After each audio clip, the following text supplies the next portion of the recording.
Podcast Justiça Explica. Fique por dentro dos serviços do TJBA.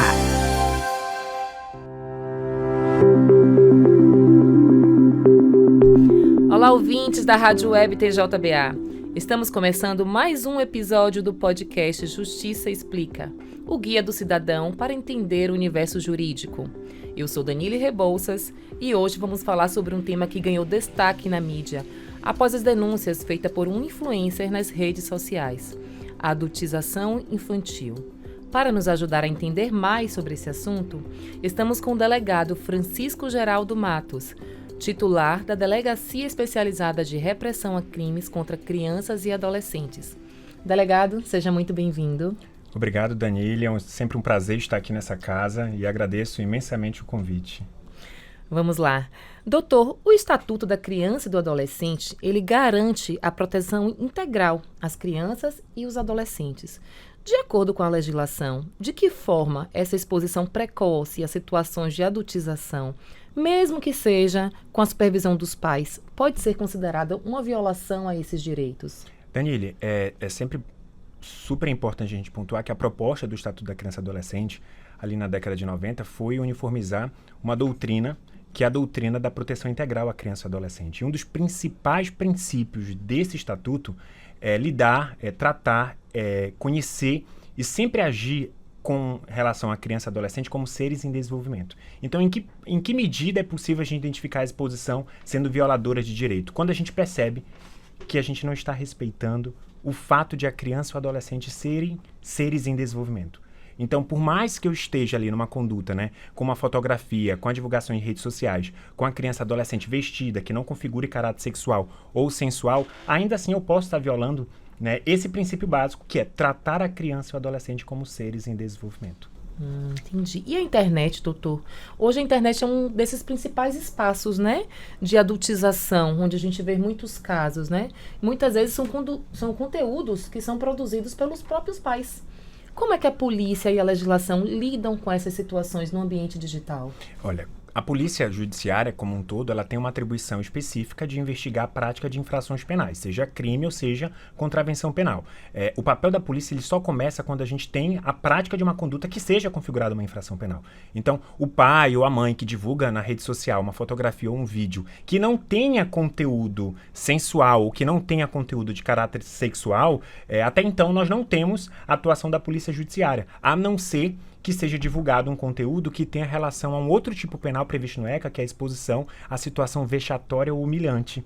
Então, por mais que a criança ou adolescente esteja vestida, não tenha caráter sexual, é possível responsabilizar o pai e a mãe, ou os garantidores, os seus responsáveis, quando eu divulgo e eu coloco essa criança, esse adolescente, como pauta de vexame, como pauta de humilhação. Então, nós atuamos especificamente quando tem essa prática delitiva, quando tem essa exposição que está relacionada a essas práticas, que seja de conteúdo sexual ou seja de conteúdo de humilhação. Entendi. Toda essa discussão agora, doutor, está gerando um projeto de lei que está sendo discutido no Congresso Nacional, está em fase de aprovação.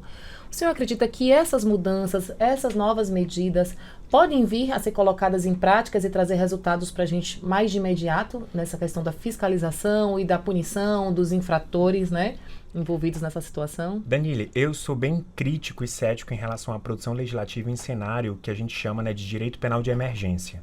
O direito penal de emergência é quando a gente está no clamor da situação, no clamor de uma notícia, no clamor de uma calamidade ou algo do tipo, e aí o Congresso ele acaba se preocupando em produzir mais para dar uma tranquilidade, uma falsa sensação de que tudo vai se resolver com a produção da lei.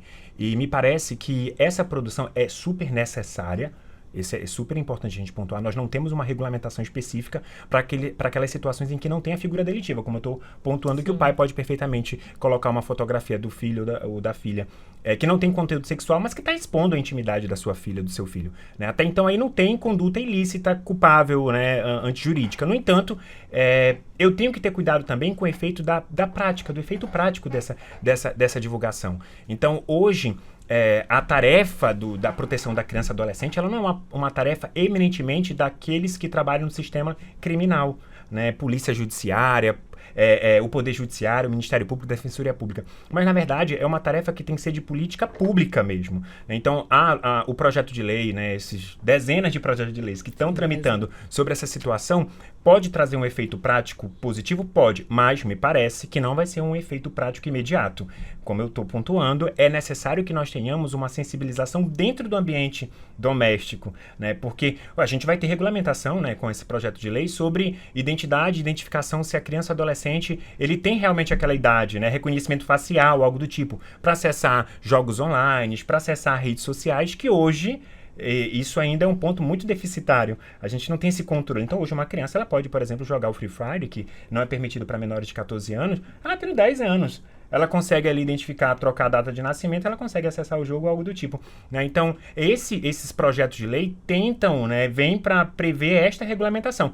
Eu só me preocupo com o efeito de quais são as consequências daquele que descumpre. Se vai ser uma consequência em matéria criminal ou se vai ser uma consequência em matéria de infrações administrativas. Porque o ECA, por exemplo, ele tutela crimes, mas ele também prevê várias infrações administrativas que não tem como sanção a prisão, por exemplo. Uhum. Então não é só aprovar a lei, né? Aprovar a lei e vem uma série de outras questões que precisam ser trabalhadas de imediato para poder valer aqueles direitos conquistados. Exatamente. Né? E aí todas as instituições que estão conectadas nesse sistema de proteção à criança e adolescente, todos mesmo, né, que são defensores dessa pauta, vão ter que estar preparados para lidar com essa situação. Seja da Polícia Judiciária, passando pelo Conselho Tutelar, passando pelos CREAS da vida, pelos CRAs, né, toda a rede tem que estar preparada para este novo cenário que vai ser essa regulamentação e, possivelmente, novas infrações, quer elas sejam criminais ou quer elas sejam administrativas.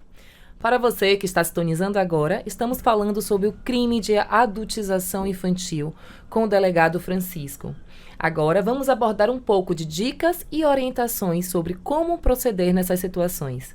Delegado Francisco, caso um pai, mãe ou responsável perceba sinais de adultização, seja em casa, na escola, no uso das redes sociais, quais devem ser os primeiros passos? Como proceder para proteger essa criança e buscar ajuda? O pai ou a mãe ele tem que identificar qual é o ponto que tem feito aquela criança antecipar essa fase da fase adulta, né? Será que eu, pai e mãe, sou aquele que está contribuindo para esse tipo de conteúdo, algo do tipo? Porque se for, o próprio pai que tem que partir dessa alteração comportamental e dessas exigências dentro do ambiente. Mas se não for, o pai tem que começar a identificar o porquê que o filho está com aquele tipo de comportamento. E aí ele vai verificar se não é o pai que está expondo, se não é a mãe que está expondo, né? E a filha está alterando o comportamento em termos de adultização, então a gente tem que identificar, é o aparelho telefônico que ela está utilizando com certa frequência, é o acesso à internet, quanto tempo ela está acessando a internet, quanto tempo ela está ficando ali de forma livre, né? Porque o pai e a mãe, ele acaba contribuindo para aquilo que a gente chama de abandono digital,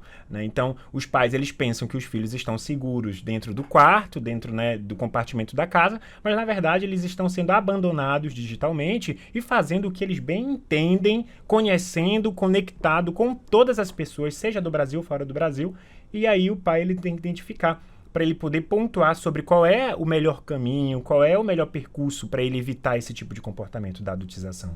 Tem que ser uma vigilância constante, né? E os canais oficiais de denúncia, quais são? Principalmente se for uma pessoa de fora, que não seja da família e que perceba sinais em uma criança desse tipo. Quais são os canais de denúncia, doutor? Hoje aqui na Bahia, especificamente, a gente tem utilizado bastante o Disque 100, que aí ele é direcionado, né? É vinculado ao Ministério da Justiça, super importante. O 180 também é super importante também.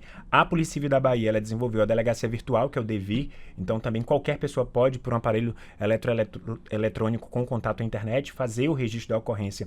E também ele pode se encaminhar, né, para qualquer unidade policial. Seja ela DERCA ou não, toda unidade policial é obrigada a registrar a ocorrência e encaminhar para a delegacia da criança e adolescente aqui de Salvador.